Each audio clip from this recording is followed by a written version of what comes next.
की साधारणतः आपल्याकडे एकादशीचा उपवास असतो, बरेच उपवास धरले जातात आणि त्या उपवासामध्ये कधी-कधी आपले जे वयस्कर मंडळी असतात, तर त्यांना कोणाला बीपीची गोळी चालू आहे, कोणाला डायबिटीजची गोळी चालू आहे किंवा एखाद्या आजारानिमित्त त्याला महिनाभर, 2 महिने गोळ्या चालू असतात.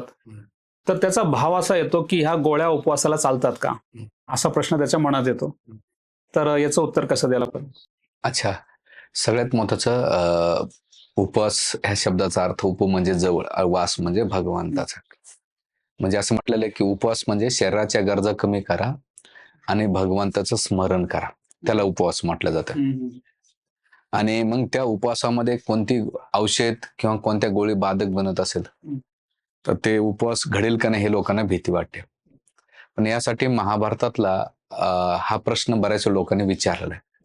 मग याला उत्तर कसं द्यायचं म्हणून बऱ्याच वेळा महाभारत वाचल्यानंतर मला एक श्लोक सापडला आणि तो श्लोकामध्ये असं म्हटलं जातंय, अष्टतानी वृत्तहानी अपो मूलम फलम पया अवीर ब्रह्म काम्य गुरुवर्चन औषधम. त्या सुंदर श्लोकामध्ये 10 गोष्टी चालतात. एक म्हणजे पहिली गोष्ट जलम म्हणजे पाणी. पाणी हे उपासाला चालतं. दुसरं मूळ म्हणजे कंदमूळ, जसं त्याच्यामध्ये बटाटा आला, रताळे आले, कंद आले. त्याच्यानंतर फल, सगळ्या प्रकारचे फळं चालतात. त्याच्यानंतर दूध आणि ब्राह्मणांचे वचन, त्याच्यानंतर गुरुर वचन आणि औषधी, ह्या सगळ्या गोष्टी उपवासाला चालतात महाभारतानुसार. पण ते घेताना तुम्हाला विष्णू स्मरण करणं खूप महत्वाचं आहे. हा. आणि जेव्हा तुम्ही विष्णू स्मरण करून औषध घेता तर ती एकादशी तुटत नाही, तर उलट एकादशीचं फळ भेटते. हा. आता एकादशीला काय चालत नाही, महाराष्ट्रामध्ये दुर्दैव असं की लोक एकादशी किंवा सोमवार, मंगळवार, बुधवार जे काही आठवड्याचे उपवास करतात ज्याच्या त्याच्या पद्धतीनं, त्या सरळ चहा पितात, तांबाखू खातात, विडी सिगरेट पितात, गुटखा खातात, पान मसाला खातात. ते चालत नाही. येऊन लवंग सुद्धा चालत नाही एकादशीला उपवासाला. जेव्हा तुम्ही मसाले पदार्थ खाता, चहा कॉफी पिता, तरी ती एकादशी तुटून जाते. म्हणजे काय लोकांमध्ये काय झालंय की औषध घ्यायला भीती वाटते, पण गुटखा खाला आणि चहा प्याला. मी पाहिलं बऱ्याच ठिकाणी लोक उपासाच्या दिवशी भरपूर चहा पितात. चहा का, तर त्याच्यात कॅफिन नावाचा एक पदार्थ असतो आणि तो चालत नाही. हा. तंबाखूमध्ये एक कोटिनिक पदार्थ असतो, तो पण चालत नाही. तर त्यामुळे चहा, coffee, cold drinks, chocolate, biscuits हे पदार्थ नाही चालत आणि विडी सिगरेट सुद्धा चालत नाही. बाकी फळ चालतात, दूध चालतंय, पाणी चालतंय, त्याच्यानंतर गुरुचे वचन चालतात, औषधं चालतात. हा, औषधामध्ये कोणतं चालत नाही, जे नॉनव्हेज रेड कलरचं असतं त्याच्या टॅबलेट्सवर, ते चालत नाही. कारण त्याच्यामध्ये ॲनिमल फॅट्स असतात किंवा प्राण्यांच्या चरबीनं ते वापरलं, तर ती गोळी चालत नाही. बाकी आयुर्वेदमध्ये, ॲलोपॅथीमध्ये ज्या दिलेल्या त्या गोळ्या चालतात. अशा पद्धतीने केलं उपास तर फळ भेटल. चुकून त्याच्यामध्ये आपल्याला परिस्थितीनुसार सगळ्यात महत्वाचं की तुमची तब्येत सांभाळून भक्ती करा. असं कधी म्हटलं नाही की जर तुम्ही शरीराला खूप त्रास देता. भक्तिशरण ठाकूर महाराज, प्रभुपादांचे गुरु महाराज, ते नेहमी सांगायचे, त्यावेळेस काही त्यांचे शिष्य एकादशी असल्यामुळे, उपवास असल्यामुळे झोपून घ्यायचे. तर ते म्हणायचे, भात खा पण नाम जप करा. म्हणजे तुम्ही उपवास धरला आणि नाम जप करीत नसाल तर त्याला अर्थ नाही त्या उपवासाला. तर तुम्ही भात जरी खाल्ला, भाकरी जरी खाल्ल्या, पण तुम्ही जप केला तर ते उपाशीचं फळ भेटते. पण उपवास धरला आणि तुम्ही भगवत चिंतन केलं तर फळ भेटत नाही. म्हणजे शरीराच्या गरजा कमी करणे आणि भगवंताचं स्मरण करणे आणि भगवंताला वास करणे, त्याला उपवास असं म्हटलं जातं. तर याच प्रश्नाला थोडासा अजून प्रश्न असा आहे की कलियुगामध्ये उपवासामध्ये काय होते ना, की असे पदार्थ बनवले जातात आणि तुम्ही एखाद्या मिठाईच्या दुकानात जरी गेला तर तिथे तुम्हाला उपवासाची खिचडी भेटणार, उपवासाची जिलेबी भेटणार.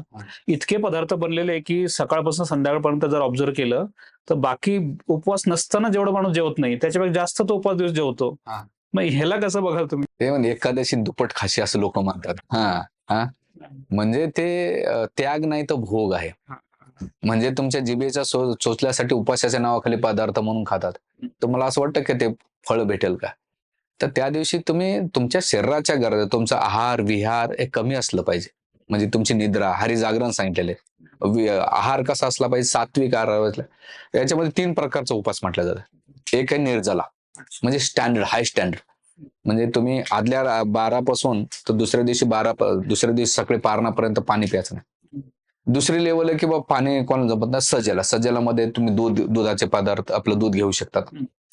किंवा फळांचं ज्यूस किंवा फळं घेऊ शकता.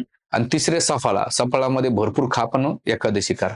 पण एवढं पण खाऊ नका की तुमच्या इंद्रिय खाऊन नाही झोपले पाहिजे, तर त्याला एकादशी नाही म्हणत. उपवास हा म्हणजे काय, तुमच्या बॉडीला आराम द्या. जसं तुमच्या कंपनीमध्ये तुम्ही कधी जात असाल तर 8 दिवस सुट्टी का देतात, तर त्याचं मेंटेनन्स झालं पाहिजे. मेंटेन झाल्यानंतर ते चांगलं प्रोडक्शन देऊ शकेल.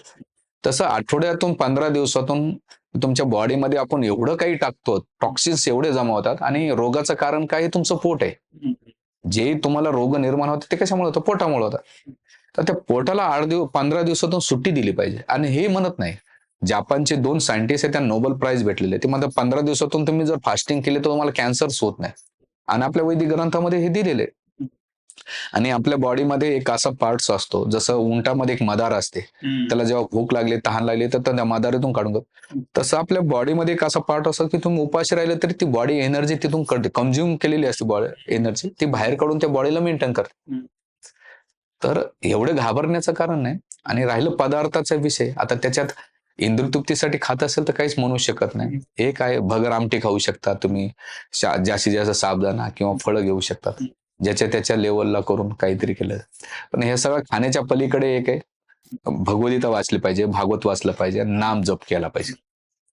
बाबा करा काय, तुकाराम महाराज या अभंगामध्ये म्हणतात, खाऊन खाऊन मारा पण एकादशी करा. अजून काय सांगायचं. म्हणजे कलियुगाच्या लोकांचं एवढं पतन होत चाललेलं आहे. आणि त्या काय करू शकतात, तर त्याला अध्यात्मामध्ये त्याला फोर्स तर नाही करतात, पण जिथून न करण्यापेक्षा काहीतरी करतोय, केलं त्याच्यामध्ये बेट चांगलं त्यानं वाढवलं पाहिजे, हे दिलेलं आहे.